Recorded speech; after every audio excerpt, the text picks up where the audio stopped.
Good morning, Matt Waldman. It's Monday. It's June 3rd. It seems like it's been forever since we've done this. How are you, my friend? I'm doing pretty well. I mean, I got people who said it felt like it was forever to get premium football content that they had to wait a week. And we got a week off, and they felt like it was like a month. So I don't know. Premium It football was content. I May. don't know. It was It was May. May. It was May. It's still, and it's really. I mean, it's early June, but that's It's all right. May 32nd.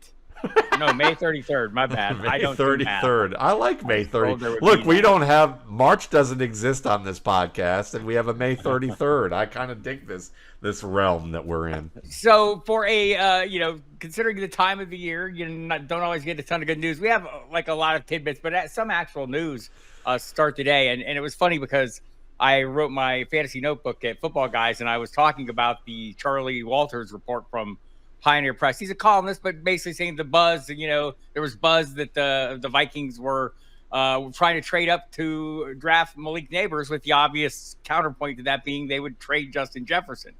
And there had been a lot of discussion about it, and that discussion ended today when Justin Jefferson became the highest paid receiver in the NFL, $100 million contract, $35 million a year, which something I pointed out a few weeks ago. Think about Tyreek Hill's percentage of the salary cap then when he got his 30 million to what it is now, and it's closer to 36 million. So I feel like this was exactly what we should have expected. But there are questions for him at quarterback, Matt. Not about him. He's great. A historic run up to this point through 4 years, remarkable numbers. But he's going as wide receiver 4 on Underdog. I think any other time of our lives, he would be a locked in wide receiver 1 at almost any circumstances. Maybe it changes a little bit with the certainty of the contract, but are we overstating the QB concerns, which I think is what people are doing? I mean, I guess so.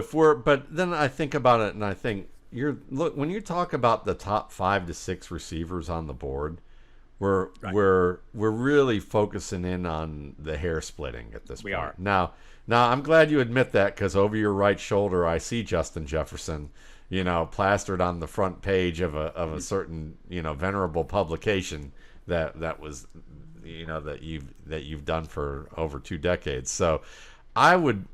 I'd look at it this way. If you want to take Justin Jefferson number 1 and you feel like that he's a little underrated because of J.J. McCarthy, I'd say knock yourself out. Go ahead.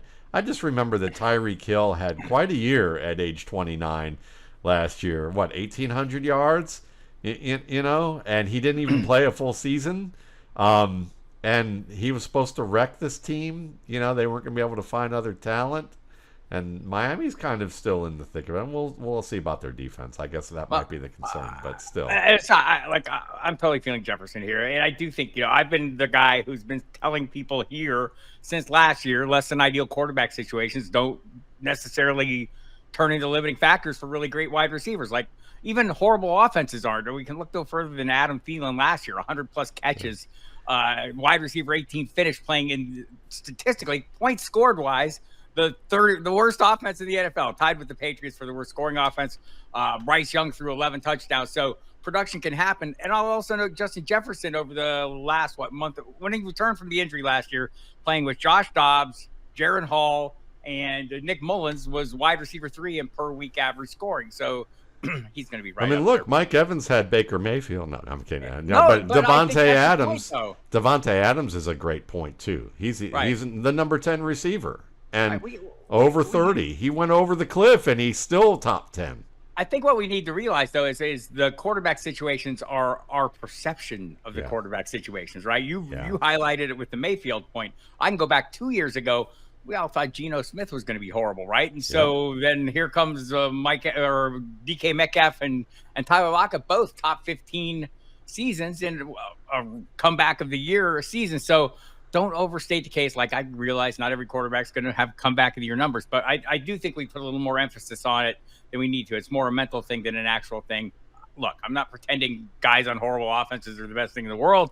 What I'm pretending is, or not pretending, is we overstate it in our minds. So be mindful of that. Justin Jefferson going anywhere from 1 to 4 is perfectly reasonable. Yep. I think you can make arguments for Jamar Chase. You can make the argument you did for Tyreek Hill. You can make an argument for CeeDee Lamb. I mean, I think a lot of people have CeeDee Lamb number Yep. one overall. I Yep. do as my wide receiver list. So yeah, I think that we are hair splitting and it feels good. I think one of the things I'm looking at Tyreek Hill. This is just an aside. What do we make of the new look Tua Tagovailoa? Of him being a little lighter? A little lighter. He's unrecognizable. I think it's good for him because he was that lighter mobile guy at Alabama. And I think that what maybe he's pinpointed, and we'll find out, is that it's how you fall, not whether or not you get bulked up or not to take the hits. Because really, I mean, you can be a heavy bag and still wind up with lots of head issues. Or you could be a speed bag and learn how to fall, and I think that he's a little bit better suited in that realm to move around as long as his playing style remains the same in terms of what he's done in the pocket. I think that he'll be okay. And I think that the biggest lesson here learned is how to fall, how to take hits, and if he can do that, then the size thing doesn't make a difference to me. I wonder if that's not what lent some confidence in him to make this shift. And if you haven't seen it, go out on your X device and you can see it with your own eyes. It looks odd at first, but I totally agree with the point you made. Is the one that matters to me. Is I think maybe he gave himself confidence holding up and learning how to fall and doing all the things that he needed to do. Not bouncing your head off the turf turns out a really good way not to get hurt. So he did all those things. Nico Collins, Matt, paid like the alpha wide receiver in Houston. Are you feeling him as that? Am I feeling him as that? Yeah, I am. And I understand that we have a loaded wide receiver room in Houston. Stephon Diggs absolutely could have a better season than Nico Collins this year. He's certainly good enough to do that, even if some of the people are concerned about him being 31 like Devontae Adams is 31 and that things fell off. But it might have just been his relationship with Josh Allen. Nico, also Tank Dell. You look at Tank Dell, he's very capable of equaling or excelling or exceeding what Nico Collins does if he can stay healthy the full year. But it's not so much about what the other guys can do. It's really about the roles that they have. And when you look at Nico Collins and the fact that they paid him what they paid him, and he's 25 years old relative to Stephon Diggs, who's 31, and Tank Dell, who is not a primary wide receiver. He's a slot receiver with big play elements who can sometimes play outside, but he's not your main, 3rd and 15 timing route, top defender plastered over you, going to throw it to him anyway type of receiver, at least not as often as Collins will be. So for me, looking at this, does this mean that Nico Collins is like in the same sphere as maybe the top 10 receivers that we have last year, and say, does he belong there like he was, as a 12th guy last year? I'd say the answer is he's probably being 12th this year is probably like his ceiling. You're probably paying for his ceiling, but he's not going to be. He's going to be well inside the top 20. From 12 to 20, he's a very good wide receiver 2 with high-end, probably a high-end wide receiver 2 is likely. Yeah, I want to say, looking at the current ADPs right now on Underdog, at least, I think you're looking at wide receiver 15 for Collins, Diggs 18, Dell at 26. I'll have a lot more Dell at 26 than I do of the other two higher. But either way, I think that I do think that's the pecking order. I talked to Jonathan Alexander from the Houston Chronicle, right before this deal was done, and he expected that. I'm sure nothing has changed his mind since this deal happened to sway him from the fact that he thinks it's Collins, Diggs, and Dell in that order as in terms of what the targets will be. The thing for me with Diggs is, he's averaged 160 targets a year up to this point. I don't know how he gets 9 targets a game in this offense unless they're throwing a hell of a lot more. So we'll see. Well, it's funny because I projected them earlier this weekend. Let's see. So like for me, I have I have C.J. Stroud thrown for about 4,500 yards, close to 4,600 yards and 30 touchdowns. Okay, it's not far off from what he did last year. It's a little bit better. I have his completion percentage at about 67%, maybe about 578 attempts. Again, not unbelievably far off of what happened last year. I mean, last year they had 591 attempts, so he's actually, I have him throwing a little less than what he did last year, with a higher completion percentage and slightly higher yardage, and 4 more touchdowns. And looking at that, you look at the way it's split up. Dameon Pierce hasn't really shown that he's going to get the love he gets that he got as a receiver at Florida. Joe Mixon, while a good receiver, in theory, hasn't really gotten a ton of love as a receiver. So you're going to see maybe about 60 to 70 catches out of the receivers, or targets out of the receivers, maybe about 40 to 50 catches overall. Let me ask you this. Do you have any of these receivers getting more than 130 targets this season? And that's the thing. That's a good question. I mean, Tank Dell, I have leading at 120, but I have him at the lowest catch percentage because he's the one that's going to get the deepest targets. But, he's still over 60%, which is good. Stephon Diggs, I have almost even with Nico Collins in terms of targets. So I'm 116 for Collins, 114 for Diggs. And then from a yardage standpoint, that's where it's starkly different. I have Collins at 15 yards per catch for 1,200 yards, and I have Diggs at 932 yards for about 11 yards per catch. But Diggs is that wild card that he makes a good deal. If he continues to fall a little bit, he may be the good value because he's probably going to get as much.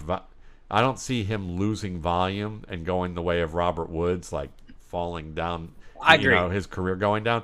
But he could wind up averaging 13 yards a catch and being an 1,100-yard receiver, or he could wind up being that 10 to 11-yard per catch guy and being in that 900-yard range.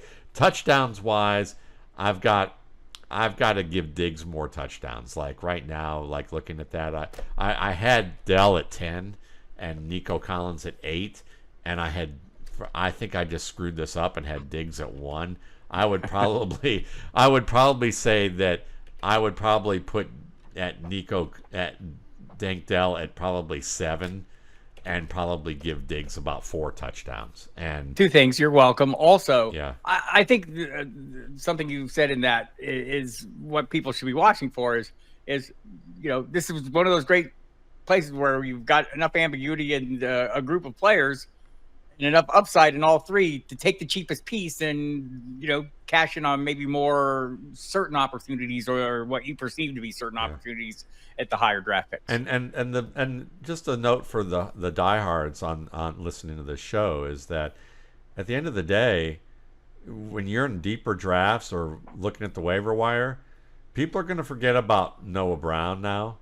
Yeah, they are. And you're going to want to grab Noah Brown early in the season if things go awry for any of these players that we mentioned.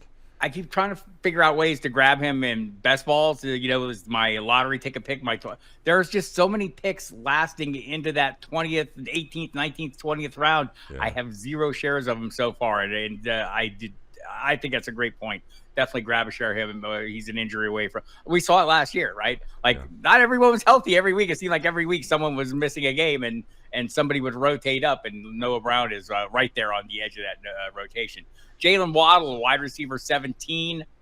He's finished the last 2 seasons. I want to say wide receiver 7, wide receiver 32. Last year, there were some issues with the injuries, etc. J.J. Zachariason made a good point, that, hey, if Tyreek Hill misses any time, the target shares go way up. Do you feel Waddle do you feel like the price is right at wide receiver 17?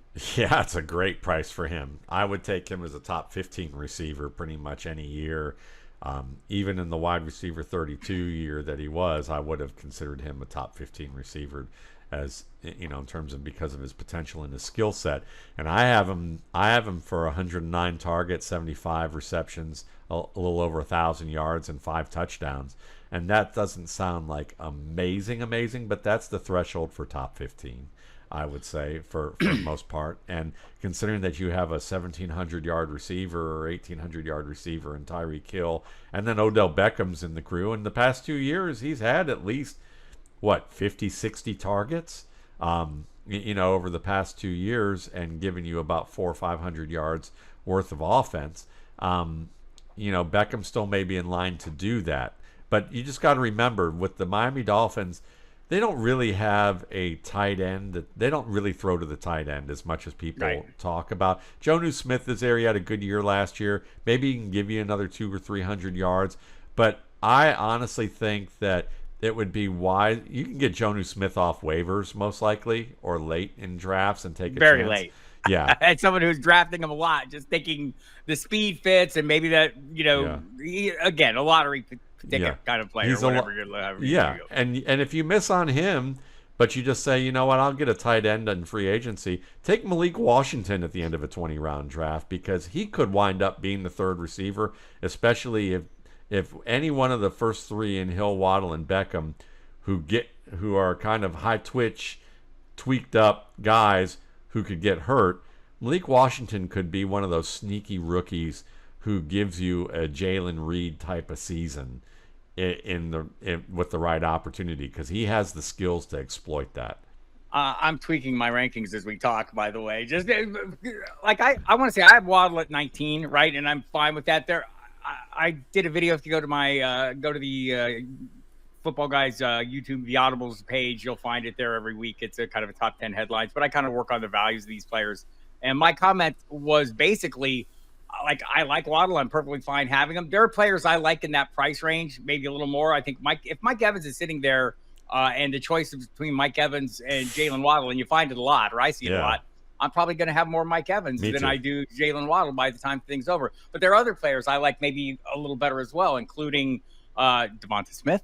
And, I mean, there's a range of players, and maybe some that I'm reaching for a little bit. Like, I probably prefer DJ Moore. Maybe I'm wrong on that, given the change of circumstances for him, but he's been consistently productive over time. No, I'm with you on all those, and I would argue this, is that Jaylen Waddle's that guy that when you look at him compared to the other players and you think about who's the better player, I would have probably put Jaylen Waddle above all the players you mentioned, other than maybe DJ Moore and definitely Mike Evans.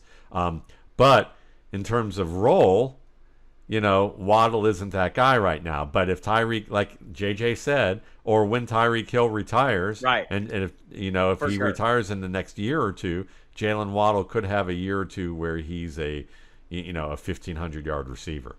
Yeah, the dynasty rankings of all those we discussed would be way different. I talked to Scott Reynolds from Pewter Report over the weekend, and he was, just kind of trying to suss out what we should expect with Liam Cohen coming in as coordinator. Also, a big bunch of that in my fantasy notebook this week. Kind of dive deep on the Bucs offense. But his comment was basically, even if he doesn't get the exact touchdown total, expect the role to remain unchanged. And for the most part, the receiving numbers, the yardage to hold fast. And if the touchdowns stand up, you're going to have a really good season again this year. So, I think we totally agree on this. I love Waddle. I will probably have more shares of other players, but if I end up with Waddle, I'm perfectly happy. Yeah. Except his quarterback's really skinny now. Yeah, skinny quarterbacks. We worry about these types of things. I don't understand. I think there's two wide receivers that I would gladly take Waddle ahead of, are the two San Francisco receivers, because I think they kind of they seem to cap each other. Maybe I'm phrasing that wrong, but they're limiting factors for each other. Brandon Aiyuk would like Amon-Ra St. Brown money. Do you feel him getting that as long as Deebo Samuel's there? Yes, because if they have I would say if we were outside of San Francisco and didn't have northern West Coast brain, and I'm taking a shot at you guys up there because I'm listening. I don't know, man. The beat writers in San Francisco confound me with some of the takes they have. Use Christian McCaffrey to replace Deebo Samuel when he gets old. We can put him out there at wide receiver. Yes, I understand that we talk at the bars about how he has wide receiver-like skills, and he could have been a wide receiver. Could have been. Now you're going to have a beaten-up 30-plus-year-old McCaffrey play the Deebo Samuel role? I think not. He's focused on running back training. He would have years to work on to be the level of receiver that people want to say. And I know that Deebo Samuel isn't a great receiver in terms of man-to-man coverage, but that's not happening, okay? So Aiyuk is a very good route runner. I would probably take Aiyuk over Waddle. I like Aiyuk that much now. And, I mean, look at what he did last year. I mean, averaged nearly 18 yards per catch and had 75 catches. I mean, listen, good route runner, skilled after the catch. He's an all-around stud receiver on a team that runs the ball a lot.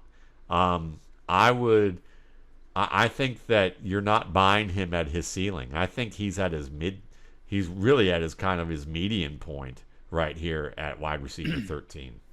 Right. I have him slightly off that. I think I have. Let me just double check. I think I have him 20 and Samuel 21.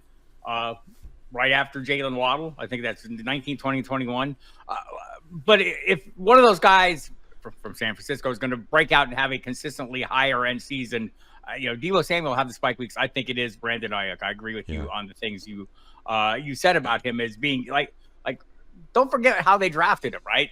They drafted him in fairly early, 15th pick overall when they selected him, and look slow start as a rookie, right? Yeah, got off to a bad on the wrong foot with Kyle Shanahan. Appears to be on the right foot now. Look at the quarterback they have. What Brock Purdy does great is throw timing routes. He's a great anticipation passer with good pocket skill, who needs really strong route runners. Deebo Samuel is not a good route runner outside of zone, like man-to-man. That's not his thing. They're trying to find a place for him. The reason that these trades didn't get pulled off is that the league knows. The league would much rather have Brandon Aiyuk. The 49ers don't want to get rid of Brandon Aiyuk. No, they don't. What they got in the draft in Ricky Pearsall is essentially a lighter Deebo Samuel-like player with better man-to-man route skills overall. So they didn't get the physical running back but they got a return specialist type of guy in Pearsall who's quick, fast, explosive, and also can run routes. They're trying to give Brock Purdy, players that can put teams in a true bind on either side of the field or when they line them up on one side, and do it with where it forces corners to play man to man and fail. And you can put your second or your third corner on Deebo and win when it's man to man. You're not going to win that way against Aiyuk. So Deebo's more of that gadget. He's like a premium gadget player, and that may be insulting for some people to hear. They may find that insulting. But a premium gadget player, it's apt, and his stats show it. He's a premium gadget player. He's a starter, but that's unique. And a lot of offenses go, we love Deebo. He's an awesome player, but he's not going to fit in our offense the way we want to. It's going to be disappointing, and I'm going to get fired if we pull the trigger on taking him because we don't need a socket wrench. Right. We need a hammer. And that's the problem. All right, let's move to the other side of the country, New York or New Jersey, wherever the hell they do this. Malik Nabers. Swamp. Malik Nabers is impressing early in workouts. I want to say Pat Leonard saying he was basically uncoverable in 11-on-11 drills, et cetera, et cetera, et cetera. All the usual things. I feel like he might be slightly undervalued based on quarterback situations. Let me lay this up for you. Marvin Harrison Jr., I think he's great. He's going as a wide receiver 1 in drafts already, sight unseen, probably based on playing with Kyler Murray, etc. I said last year, and I'm not going to draw a direct line, but we were drafting Bijan Robinson in the first round based on a certain number of things. We were drafting Jahmyr Gibbs way later, ignoring those same things. I kind of feel like the quarterback situation aside, we're drafting Malik Nabers, in the third, fourth round. When we're getting Marvin Harrison Jr. in the first, second round. Is that too big a gap? Are you feeling like that's too much? In redraft, people are drafting Marvin in the first and second round? Yes. Wow. Yeah. I would say I would say if Marvin was a third, fourth round pick and Nabers stayed a third, fourth round pick, I would feel good about that. Marvin Harrison is wide receiver 9, going at current ADP and Underdog is 13. So right at the turn. I've seen him go in the first. I've seen him go right after the turn. While Nabers is going as a wide receiver 20, which I feel like might be a little early for him. I just feel like the gap's too damn big. He's 28th overall. Yeah, let me just put it this way. I have Marvin Harrison getting 131 targets, 77 catches, 928 yards, and 6 touchdowns. That's no way in a first-round wide receiver. No way. No way, no how. Not feeling that at all. And I have Murray throwing for 3,800 yards, which is about on par for what he does. Yeah, if you're going to take a chance on a rookie receiver this year, it will be Nabers for me at that price. At the price. Yeah. And again, I'm gonna go back to what I said earlier. Remember the lesson of Adam Thielen. Bryce Young had a historically bad season for the draft capital invested in him, but 11 touchdowns, 10 interceptions.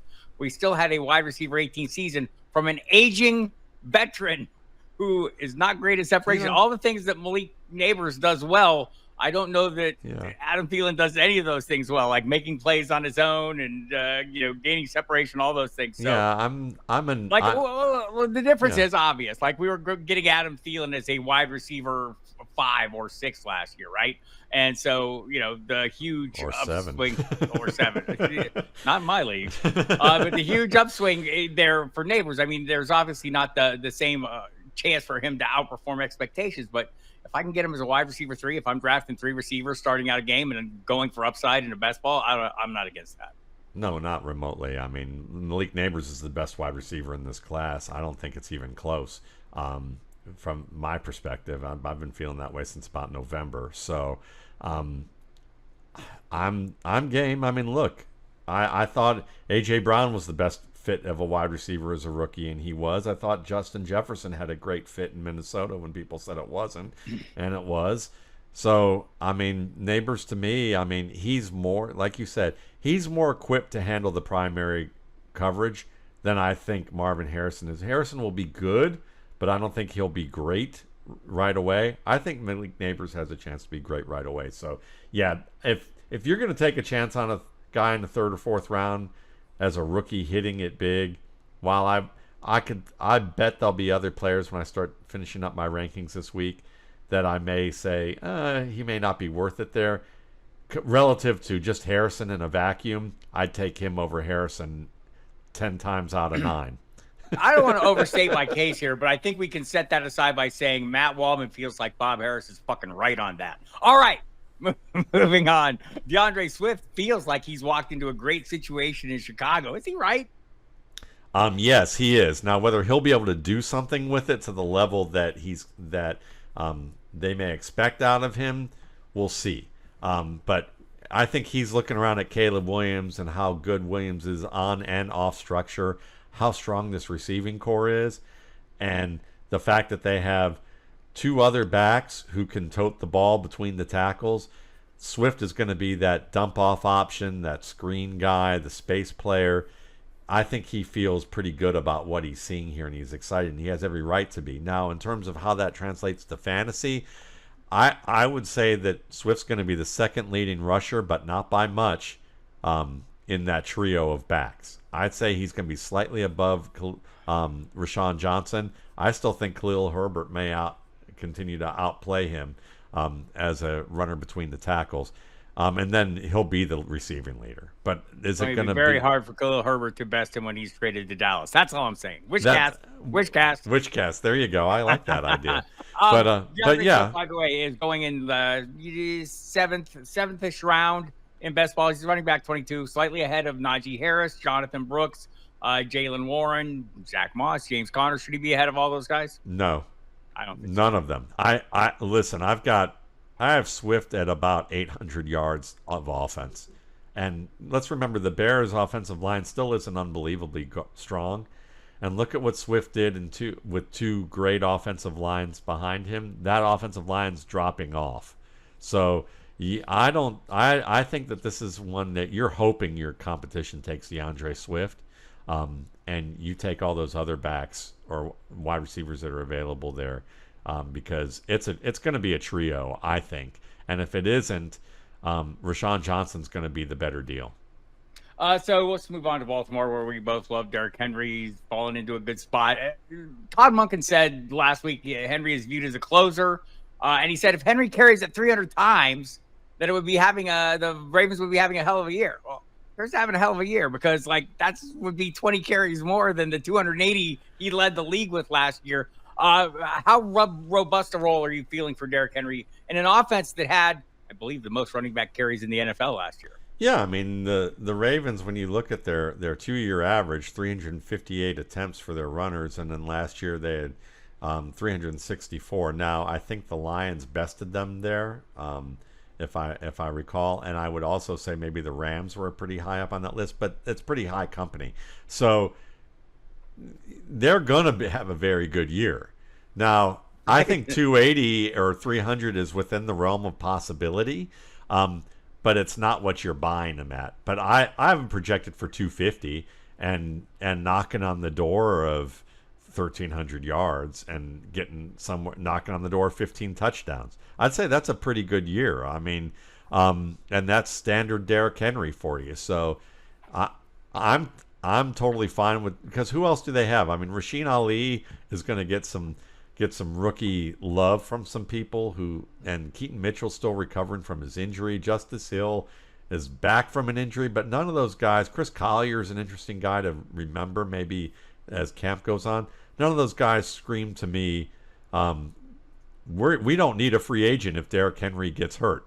I mean, they're going to go back to the well and get a veteran free agent if Henry goes down, which tells you that Henry's at least in store for 250.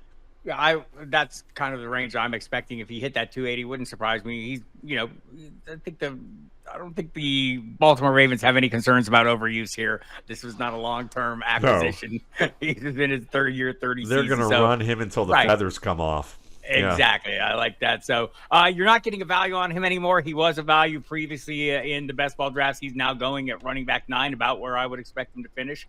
But if you're in the third round and you're looking for running back, that would be one of the ones I would be looking at first and foremost.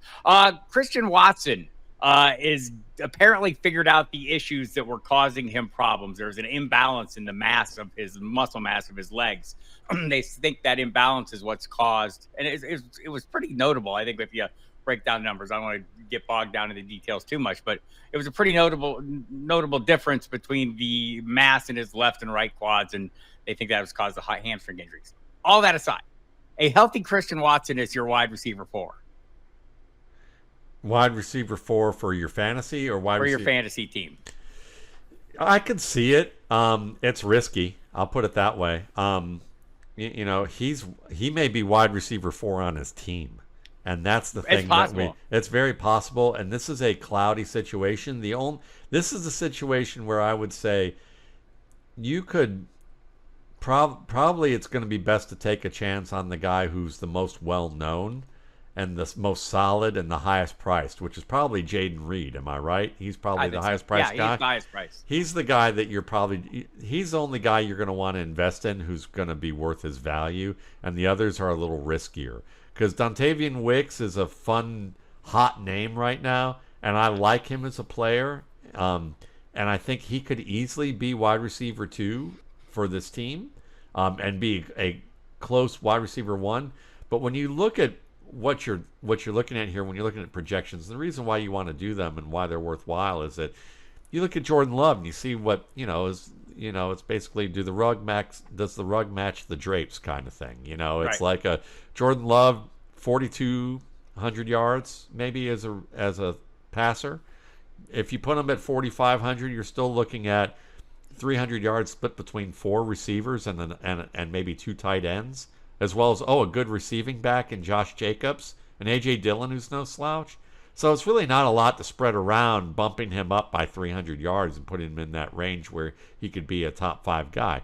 So when you split that out and you don't give a lot of receptions to a Bo Melton or Samori Toure, then you're looking at things like It's either you're going to say Christian Watson is going to be a dominant wide receiver one in the 1,100 to 1,200 yard range, and that means that either Dubs, Reed, or Wicks are probably going to have less than 400 yards receiving. Or you're going to look at last year and say, maybe they're all between 600 to 800 yards, and that's what they're going to get. And Love's going to spread the ball around, and one's going to have lead in touchdowns, and there's somewhere between 5 to 9 touchdowns between them. For me, that's how that looks. So Watson, for me, is my lowest ranked of the four right now, only because I'm glad he says he's figured out the hamstring stuff. But I think Alshon Jeffrey said he figured out the hamstring stuff, and I think he had one good year. We'll see if it happens. I think it can, but right now, Dubs is fairly. Dubs is the guy that I think is the. Dubs is the one that I think is the one that has the most to lose of the established three between Dubs, Reed, and Wicks. Watson and Wicks have the most to gain. Reed is the one that I don't think is gonna change much. I think he's gonna be in that 100 target, 65 to 75 catch range, 800 to 900 yards, and somewhere between 8 to 10 touchdowns. And he could have even better year because to me he's a Stephon Diggs starter kit. But he's the one that I think is safest where you go. And this is the case where you don't go for the value, you go for the established name. I think for me, Watson is going to be the lottery ticket play. He's a best ball play for me, right? Like in redraft, everything you said is 100% true. Totally agree with it. In best balls right now, Watson going off as wide receiver 47, one spot ahead of Jameson Williams, who I've not seen much from Jameson Williams. Nope. I think he might be very good, but I've seen Christian Watson have a 3-game stretch, 4 touchdowns last year. I saw him have a 4-game stretch of 7 touchdowns as a rookie. He's that over the top guy. He's the guy that's capable of coming up way beyond that level of investment in best ball as a wide receiver 4. If you played it safer at wide receiver earlier in your draft, go ahead and take a chance on a guy like that. Like, I'm okay taking a chance on Jameson Williams too, but if you're making me choose between the two, fuck Me it. too. Sorry, there, Williams. That's the way it's going to go. All right. Let's see. Anthony Richardson says he won't change his playing style. This is obviously just another chance for me to tell everyone how much I love Anthony Richardson. He's amazing. I love him so much. Are we feeling like he should be more willing to evolve, Matt Waldman? Fuck that. I think people need to be more willing to evolve who are listening to him. It's the opposite. If you've watched his game, which most people have not watched it closely because they're still falling for the same kind of just characterization that he's this reckless player who run and can't throw and doesn't manage a pocket well. He's a great pocket manager, and he always was. It's just like Lamar Jackson. And we always take a look at quarterbacks that we characterize as running quarterbacks, and we do this. We treat him like he's Cam Newton, and he's a more evolved version of Cam Newton. I would say that, yes, he'll take some hits that maybe he shouldn't, but Matthew Stafford took hits that he shouldn't. You know, and people weren't saying he should evolve his playing style. They were just saying he was brittle. You know, it's funny how that works. It's like with Richardson, he's got to change. He's got to become a more intellectual quarterback. That's really what they're saying. Matthew Stafford, they weren't saying he's got to become a more intellectual quarterback. They're just saying he's got to be able to take those hits and not get hurt. You know, it's interesting how they were just making that presumption. So for me, it's like Richardson's playing his game. He just had an unfortunate injury. There are going to be times where maybe he should get rid of the ball a little bit earlier. But he knows that, and I don't think that that's what he's hearing when people are saying you should change your playing style. And so I think he probably listens to this stuff. He's probably been listening to this stuff since high school, right, and is going, here we go, and just stuff it and play your game. Don't care what he says about it. Care what Shane Steichen says about it. Shane Steichen's coaching and play calling last year demonstrated what he thinks about it. I'm expecting more of the same. Give this guy some Tagovailoa lessons on how to take hits, absorb punishment, roll with blows, fall to the ground. I would love seeing that because I do think it's a helpful thing. I think all quarterbacks should do this. But regardless of that, if you cannot see the obvious upside, like, I get it. It's a narrow band, people. Also, in that narrow band of 4 starts, there were 2 top 5 quarterback finishes last year. I think, that's not a ratio that's Would lost you on me. would you draft him over Jalen Hurts or Lamar Jackson? I have. Let's put it that way. I don't think I would do it. I Wow. don't think I would do it on the regular, but I'm in a lot of drafts. I'll be in, by the time we hit the end of best ball season, I'll have, 1,000 teams. So, yes, there are leagues where I've done that. I am way closer on him, though, in that regard than probably other people are. I do have him as my quarterback quarterback four. Love it. There you I have him go. ahead of Mahomes. I have him ahead of Burrow, Dak Prescott, CJ Stroud. I have at 8, Kyler Murray 9, Jordan Love at 10. And obviously the 3 ahead of him, Josh Allen, Jalen Hurts, and Lamar Jackson. If he finished ahead of any of those, I would not be shocked. Yeah, I wouldn't be shocked. I'd be surprised of maybe half that, him being a top 3 quarterback, but I think that's very well within the realm of possibility. And he is, I mean, listen, his coach, Will Hewlett, who, RSP, we've talked about that a lot. Will said on our podcast, he was like, listen, this guy is a superhero and is figuring it out. Like, he is probably the best athlete in football, and it's not even close. So and we're about to find that out. I agree. And just to put some context on this, people, tell me as you're out there listening, who came in second in your fantasy league? If it wasn't you, you don't know. You don't remember. You remember who won. Right. Yeah. And this is the kind of, this is how I'm trying to think about, my drafts and how I'm playing is like, yes, I want good teams. I want to be responsible stewards and help you draft good teams. And I want you to be responsible and not take undue risk. But in an NFL where right now we do have quarterbacks down through, I want to say quarterback, maybe 24 that are serviceable starters for your fantasy team, taking a chance at the top of the ranks makes perfect sense to me. All right. Moving on from that, Matt Waldman. So let me climb down off my soapbox. But I think it's a great point because it's about, most fantasy shows that are numbers oriented are trying to teach you how to color inside the lines. And that's a very valuable thing. Okay. But like you said, if you want to compete, what they cater to, and not always this way. I know that the top fantasy shows that do the more the analytics and do more the numbers oriented stuff, they also understand the perspective of when you need to take some chances and when it's worthwhile to take some chances. Okay, but I would say that they do get a big part of their audience from people who are like, listen, I'm in a church league, I'm in a work league, I'm in leagues with my friends. I don't want to embarrass myself. I'm paying you to make me not look like a fool. If I make the playoffs, I look okay. If I don't make the playoffs and I'm awful, my buddies are going to make fun of me for the next year. And I don't want my buddies to make fun of me for the next year or whatever. I want to make a good showing. But it's not how you win leagues that way, just by coloring. You've got to pick. There's probably 2 or 3 picks on every team that you've got to make that choice. And Anthony Richardson is a perfectly awesome risk to say this is the guy that you might be able to get as your 5th, 6th, 7th, 8th quarterback in a lot of leagues, and he might be number 1 by like 50 points. Except leagues I am in.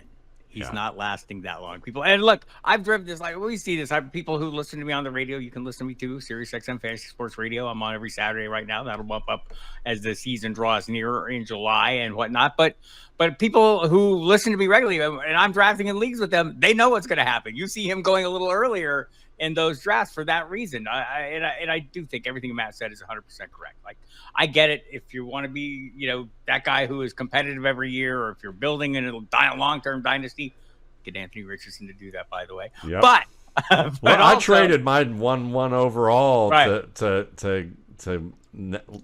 last year to get Anthony Richardson from Bloom, I think, in our league. But I liken it to a lottery. Like, if we're essentially buying lottery tickets, right? And so why not, you're looking at the array of choices and here's one that's slightly more expensive, but look at the possible payout. It's super high. It's triple what the other guy might get me. These are the things that I want to pay attention to. And you can always mitigate that risk. To that end, Matt, Geno Smith. I know there's some questions. They added Sam Howell in a trade, but Ryan Grubb comes in and apparently he likes to throw the ball a little bit as an offensive coordinator, as we saw in Washington. So your thoughts on Geno Smith right now? I want to say he's going way late. I'll get the numbers, but do you feel him as a rebound candidate in 2024? Oh, totally feeling that, especially at the price, knowing that, he is a veteran and their offensive line was crappy last year due to injuries to their tackles to begin the season. I mean, put them in a really bad situation, and they still have the talent. They still have the surrounding talent on offense. So yeah, I'd be very happy to have Geno Smith as my QB2 in a start one quarterback league, or even as a high upside pick late if I'm taking the risk a little bit and building up my roster in Superflex and building up my roster away from quarterback. Because sometimes, people get too quarterback happy early on, and you can get that guy maybe later who's the kind of the sanitation officer who gets garbage time and gets a lot of yards for you. I think Geno Smith could be that guy for you. 100% agree, and I totally feel that. But let me just run through currently on Underdog the quarterback twos available, and by quarterback twos I mean starting at quarterback 13, Brock Purdy. Be perfectly comfortable with him as my starter. Tua Tagovailoa as quarterback 14, Trevor Lawrence 15, Justin Herbert or Jared Goff 16 at home. Oh yes, Justin Herbert at 17. Okay, that's one group. Listen to this tier if you're waiting even later, though. Quarterback 18, Kirk Cousins. Matthew Stafford, 19. Aaron Rodgers, 20. Deshaun Watson, 21. Baker Mayfield, 22. Geno Smith, 23. I can live with any of those guys. And these are the kind of players you could easily end up with if you invest early in a quarterback, let's say, I don't know, Anthony Richardson or even Jaden Daniels, which I find myself doing an awful lot, Matt, because I kind of see him in a similar vein as I see Richardson. But if you're a heavy drafter, like if you're a frequent drafter and you're listening to this show, you probably are. Why aren't you doing this? Yeah, why aren't you taking the chance at least one out of every 3 or one out of every 4 drafts, seeing how many of those guys at the Cousins to Watson tier that you had there that has Smith in there, see if you can wait and get 2 of those quarterbacks and see what you build without them. Because without without the premium names, because when hearing the names you had just to begin with, I was like, yeah, those guys are outside the top 12. Yep. Wow, it seems like a late round year for me. I mean, it really does, and I think we all. I mean, I'll sit here and be the first to argue that there are not 32 quality quarterbacks in the NFL at any given time. I think the current quarterback field, though, is pretty good and pretty deep. And even some of the guys that I have not mentioned that are going later, I feel confident enough in their job security. And, without the upside that I will have a quarterback, people. So that's kind of how it's playing out. So yes, we're gambling on the upside. And I agree on Geno Smith. I think, the Washington offense, I don't want to call it pass happy, but it was pretty happy. I would say so. And, you also have the fact that, this is kind of, who was the Jacksonville quarterback, like Blake Bortles, who could give you garbage time numbers, and when they still had Allen Robinson and Allen Hurns and guys like that. I think that Geno Smith has a better situation and he's a better quarterback. So I think he's in that kind of realm. Price may be slightly depressed because he's coming off a less than expected year, and they went out and got Sam Howell. Like, you got to have a backup, people. Let's get a couple guys that are off the radar and some quick feels it or fucks it. Feeling Malachi Corley as an under the radar fantasy asset with the New York Jets. I'm feeling the idea of it as long as he is someone you can draft outside the 14th round. Anything inside of that, I think he's going to get a shot at the Allen Lazard role, which means a limited route runner who can't win man-to-man very well but can thrive in zone, and he gives you more. He's not as much a contested catch guy, but he's a great yards after the catch guy. So better still, it's a role that Allen Lazard doesn't seem to have much interest in anymore. Yes, exactly. So I think that with Corley, with Aaron Rodgers could exploit Corley and give him good games. He's a better best ball option right now as an under-the-radar fantasy asset. But if he starts to creep up anywhere inside rounds 8 to 12, no thanks, I'm out. A lot of buzz on one Jalen Tolbert in Dallas. Are you feeling a breakout season or fuck that guy?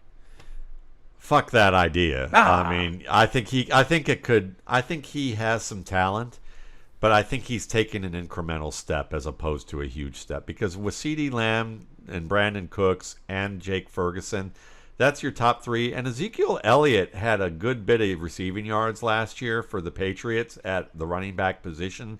And I wouldn't be surprised if you see about 600 receiving yards for the running back room itself. And there's still Deuce Vaughn, who's I think is a very good receiver.